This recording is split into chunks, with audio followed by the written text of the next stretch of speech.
Un poder opresor, un pueblo luchador, una revolución inspiradora.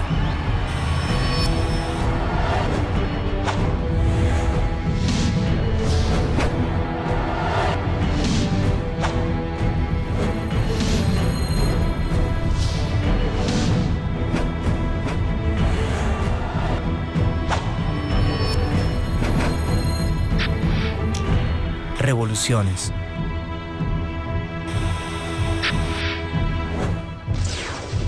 Revolución de Bolivia.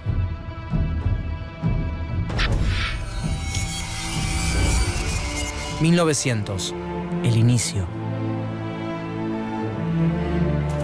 A principios del siglo XX, en Bolivia, las clases sociales se dividen según la raza. Gobierna el país el estrato más alto, una minoría blanca compuesta por empresarios mineros, latifundistas y políticos. Más abajo se encuentran las clases medias, profesionales, empleados privados y estatales, estudiantes y los trabajadores de las minas. En el escalón más bajo están los pueblos indígenas, que representan el 60% de la población. La economía del país está sustentada por la extracción de estaño, una industria que deja a los privados más ganancias que al propio gobierno. Esa extracción, a su vez, se sostiene por la explotación inhumana de los trabajadores. Poco ha cambiado desde la conquista española. Ni la ambición sobre las riquezas, ni la pobreza del pueblo, ni el deseo de terminar con la dominación.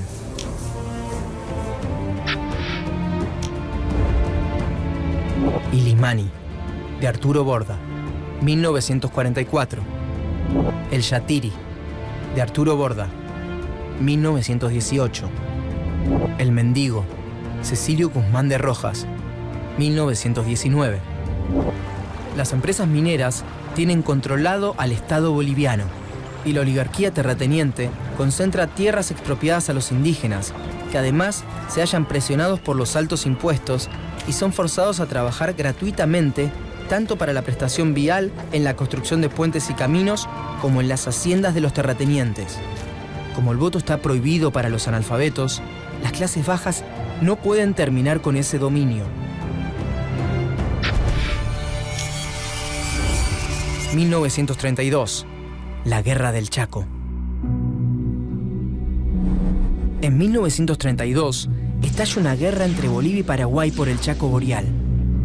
El campo de batalla y las trincheras acercan a clases bajas y medias bolivianas, y de ese intercambio muchos indígenas aprenden de derechos, de política y de armas de fuego, mientras las clases medias descubren la miseria en los campos y en las minas que sufren sus compatriotas más pobres. En esa comunión de clases nace la conciencia de la situación del pueblo boliviano. En 1935, Bolivia pierde la guerra, y esto provoca en la población el surgimiento de un gran sentimiento nacionalista. Muchos jóvenes del ejército, que repudian la actitud incompetente de sus jerarcas durante la guerra, entran a la política. Estos jóvenes oficiales inauguran un periodo de golpes de Estado y de gobiernos militares de izquierda que nacionalizan la petrolera estadounidense Standard Oil y crean los yacimientos petrolíferos fiscales bolivianos, promueven la sindicalización obligatoria de los trabajadores y crean un nuevo código del trabajo que reduce la jornada y establece un seguro social. 1939. Golpe de derecha.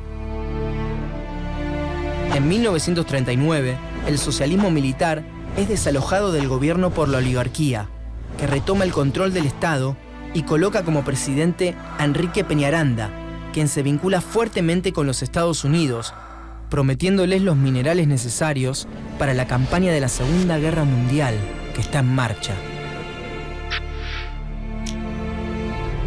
Durante el gobierno de Peñaranda surgen agrupaciones de izquierda y nacionalistas, entre las que se halla el Movimiento Nacional Revolucionario, MNR, fundado por intelectuales de clase media y alta, como Víctor Paz Estenssoro.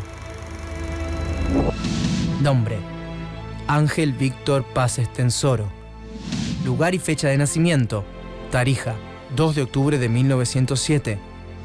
Origen social: medio alto. Profesión: político.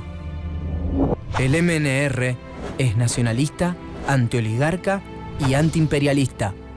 Y es apoyado por algunos grupos militares y por los movimientos obreros y campesinos. 1943. Golpe a golpe. En 1942, trabajadores de las minas Catavi y Siglo XX se declaran en huelga demandando mejores salarios.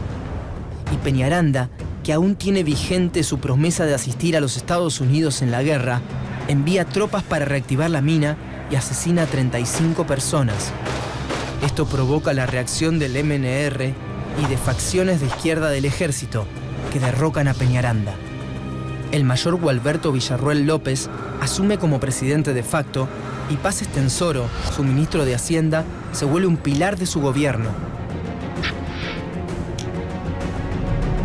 Impulsa el primer Consejo Nacional Indígena, crea la Federación Sindical de Trabajadores Mineros de Bolivia, FSTMB, y suprime el trabajo gratuito, beneficiando a cientos de miles de bolivianos, mientras perjudica los intereses de los terratenientes y de los empresarios mineros.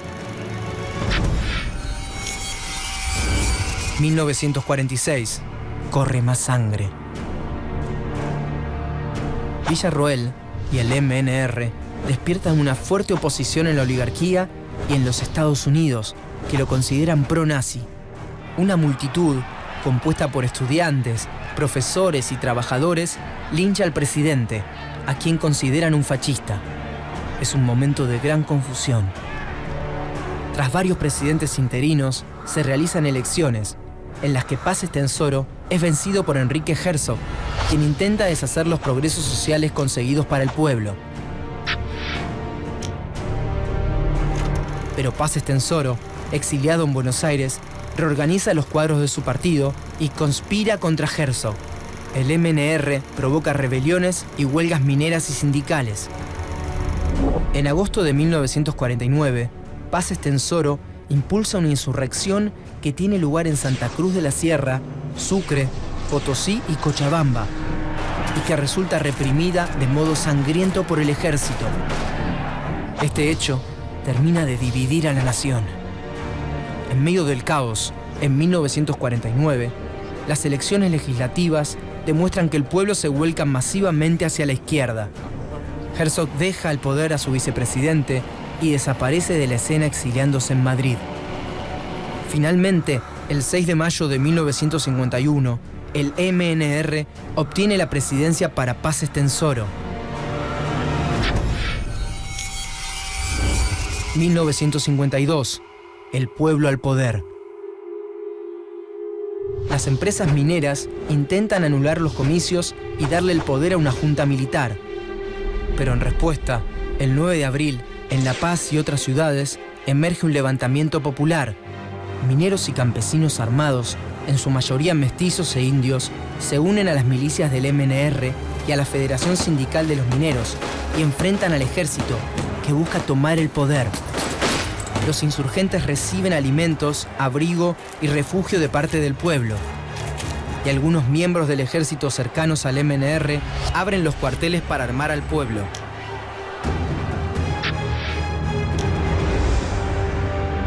Plaza Murillo, La Paz. Diario La Razón, 1952. Revolución en La Paz. Diario La Razón, 1952.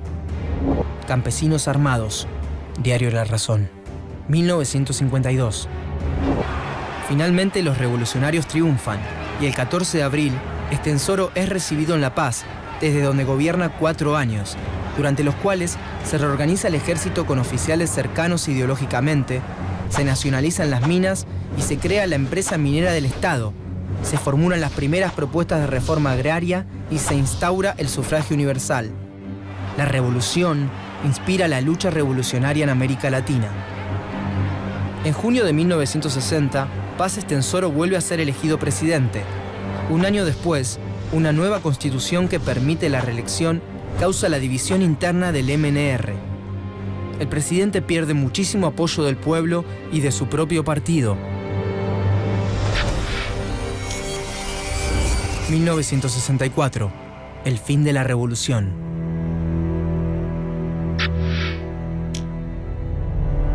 En las elecciones siguientes, los partidos opositores se niegan a participar y Paz Estenssoro es reelegido ilegítimamente.